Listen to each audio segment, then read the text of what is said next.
نجيي كيك سارنا وكان نرقري وكان kulanti wacan oo wanaagsan idil ahaantiinba meel kastoo aad joogtaan iyo si kastoo aad ii maqashaan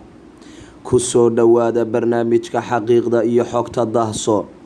waxaana idiin soo gudbinaya anigoo ah abwaan xarago tan iyo markii xildhibaan odowaa uu isu soo taagay xilka madaxtinimada ee maamul goboleedka galmudug waxaa isi soo tarayay dhawaaq ka imaanaya dowladda federaalka Soomaaliya kuwaasoo ka xun in uu marqu guuleysto xildhibaan odowaa kursiga ugu sareeya ee maamul goboleedka galmudug hase yeeshee xildhibaan odowaa ayaa noqonaya shaqsi ku adag mawaadi'diisana doonaya in uu wax ka bedelo isqabqabsiga ragaadiyay maamul goboleedka galmudug 4 sano ee la soo dhaafo kalsooni buuxda ayuu ku qabaa sida uu inoo sheegay musharax xildhibaan odowaa in uu ku guuleysanayo kursiga ugu sareeya ee maamulka galmudug waxaa kalsoonidaasi kamida waxa uu baaldahaba ka galay in uu mashaariic ka fuliyo ama uu noqdo xildhibaankii ugu horeeyay ee mashaariic gaarsiiya deegaanadii laga soo doorto inta ka gadaal xildhibaan odowaa markii lagu soo dhaweeyay magaalada Dhuusamareeb ee maamulka galmudug waxa uu jeediyay musharax xildhibaan odowaa khudbad dheer uu kaga turjumayo waxqabadka dhow marka uu ku guuleysto maamulka galmudug khudbadaasi ayaa dhalisay dareen dhila iyo cadiifad kuwaasoo si degdeg ah uga soo falceliyeen dowladda federaalka Soomaaliya oo ka xun in uu wax noqdo xildhibaanka da'da yar ee doonaya in uu daadihiyo maamulkaasi waxaana kamid dadka loo soo adeegsaday xildhibaan odowaa oo lagu soo siiyay shilimaadka yaryar in ay sharaftiisa hoos u dhigaan wariye caada qaata ah oo wax ka sheegaya musharax xildhibaan odowaa taasoo aan ahayn mid xaqiiqada ku salaysan cabdiraxmaan maxamed xuseen odowaa wuxuu dhawaan kaga dhawaaqay magaalada muqdisho ee caasimada Soomaaliya inuu yahay musharax u taagan xilka madaxweynaha galmudug ee 4 sano ee soo socota waa xildhibaan baarlamaan iyo xubin ka tirsan xisbiga UPD ee uu hogaamiyo madaxweynihii hore ee Soomaaliya Xasan Sheekh Maxamuud waxaa lagu yeeraa aasaasiyay galmudugtii nusqaanka ahayd laakiin isagu mid taa ka duwan ayuu isku qeexay wariyahan ayaa aflagaado cay iyo nusqaan intaba u reeban xildhibaan musharax odowaa asagoo lacag ka soo qaatay shakhsiyaad lid ku ah isi sharaxida maamulka galmudug uu isku sharaxay xildhibaan odowaa iyo in uu wax ka noqdo wariyaha ayaa hadaladiisa waxaa ka mid ahaa in uu gadaal u reebayo horumarkii muuqday ee la taaban karay oo uu qabtay xildhibaan odowaa xilliga uu wasiirka arrimaha gudaha iyo federaalka Soomaaliya uu ka ahaa dowladii Xasan Sheekh Maxamuud tan iyo markii laga soo laabtay burburkii dowladii kacaanka ahayd ee Maxamed Siyaad Barre waxaa soo ifbaxayay siyaasiyiin ka shaqeeya danahooda balse aanan u shaqaynin danta guud kuwaasoo inta badan adeegsada shakhsiyaad ay lacag ku shubtaan una caaya musharaxiinta nugul ee doonaya in dalka iyo dadka ay wax u qabtaan inkastoo hal mar uu khudbadiisa ku sheegay inuu la shaqeyn doono dowladda dhexe loona fasiran karo boor isku qarin siyaasadeed haddana wuxuu 2 ilaa 3 jeer khudbadiisa ku weeraray dowladda federaalka ee Soomaaliya waxaan maanta ka xumaaday anigu aan aad ugu fogaanaynin ciidamada ajnabiga oo airportka jooga waxaan ugu xumaaday soo daraad ma ahayn magaalada Gurceel ninka qaraxa isku dayay wiilashii saas garbadoonka u qabtay soo meeshan ma joogaan ogaada anu kuwaasan shaqo u dirsan doonaa kuwa kale ma keenayeen wariyaha ayaa u janjeera dhan kale iyo shakhsiyaad danleeya ee lacag ku soo shubtay kuwaasoo u adeegsaday in uu weeraro xildhibaan musharax odowaa haddii aan gadaal u raaca khudbadii uu ku qabsaday xildhibaan odowaa waxa uu yidhi dowladda federaalka Soomaaliya waxaan kaga xumaaday ajaanibta ay keenayaan caasimada maamul goboleedka galmudug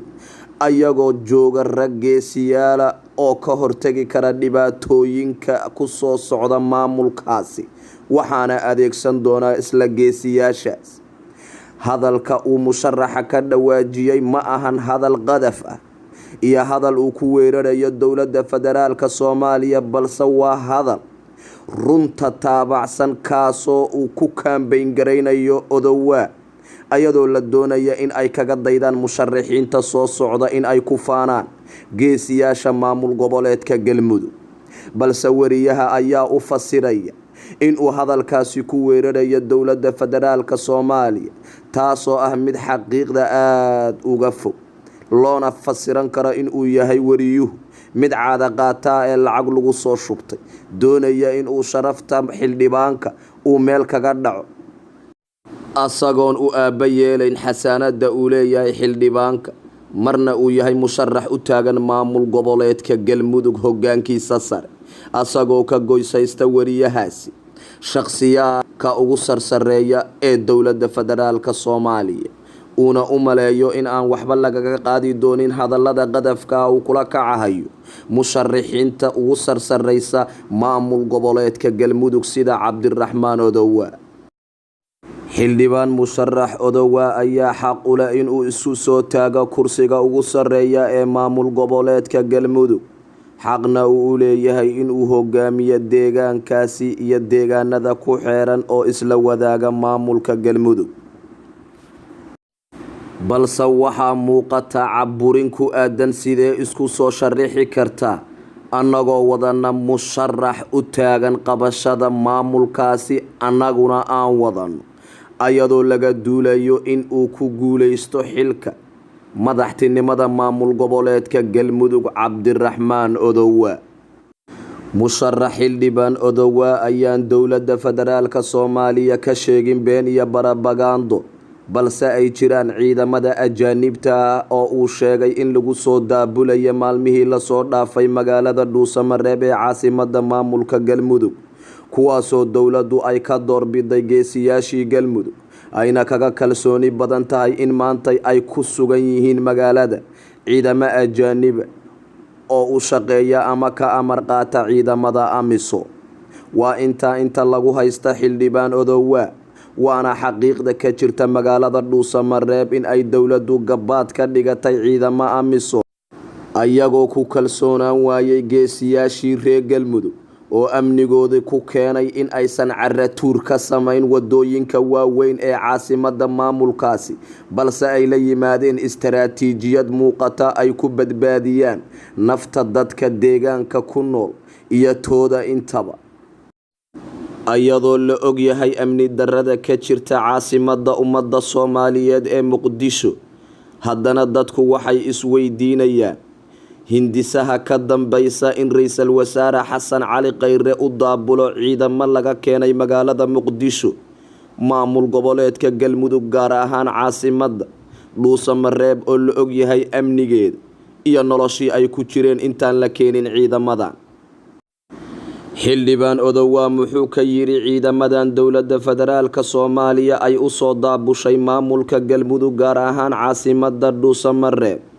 ayadoo la og yahay xildhibaankani in dowladdu ay ka cabsi qabto in uu ku guuleysto kursiga ugu sareysa ee maamulka Galmudug. waxaan maanta ka xumaaday anigu aan aad ugu fogaanaynin ciidamada ajnabiga oo airportka jooga, waxaan ugu xumaaday soo daraad ma ahayn magaalada Gurceel ninka qaraxa isku dayay wiilashii saas garbaduunka u qabtay soo meeshaan ma joogaan. ogaada anigu kuwaasaan shaqo u dirsan doonaa, kuwa kale ma keenayeen. alaalay inta ay run noo sheegayaan na waa la shaqayn doonaa haddii la yiraahdo. hadday wax qaar ugu masawir noqdaan oo iska diidanahay la yaabinina, mararka qaar nin ana falo wax iska diidanahay dowladda federaalka markay qalbi dhagax diiday waa iska diiday, markay Cabdiraxmaan Abshakuur weerartana waa iska diiday, haddii wax qaldan ay la shirtibaadana waa iska diidi doonaa. waa khudbad cajiiba soo jiidatay dhagaha reer Galmudug, culimo iyo cuqaal iyo waxgarad, waana khudbad leeb ku noqotay dowladda federaalka Soomaaliya, kuwaasoo wata musharax ayaga u gaara oo ay doonayaan in ay si gacan ku rimisa ay u saaraan kursiga ugu sareeya ee maamulka Galmudug, waxayna cabsi weyn ka qabaan in musharax xildhibaan Odowaa oo ah nin da'yar aftahana ah soona jiitay qulubta reer Galmudug uu si forfeeda uga qaato kursiga ugu sareysa ee maamulka Galmudug. taas oo sababtay in meediyaha TV-ga qaranka iyo Radio Muqdisho loo mariyo fadeexooyin ka dhan ah xildhibaan Odowaa shaqada qaranka uu hayo iyo kan maamulka Galmudug.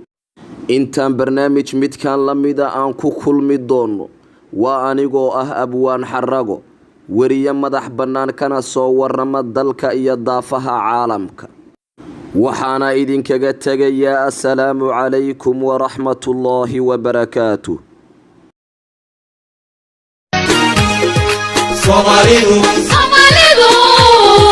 Soomaalidu kadeen aragtay ka baxday kuftay kacday jabtay oo kabatay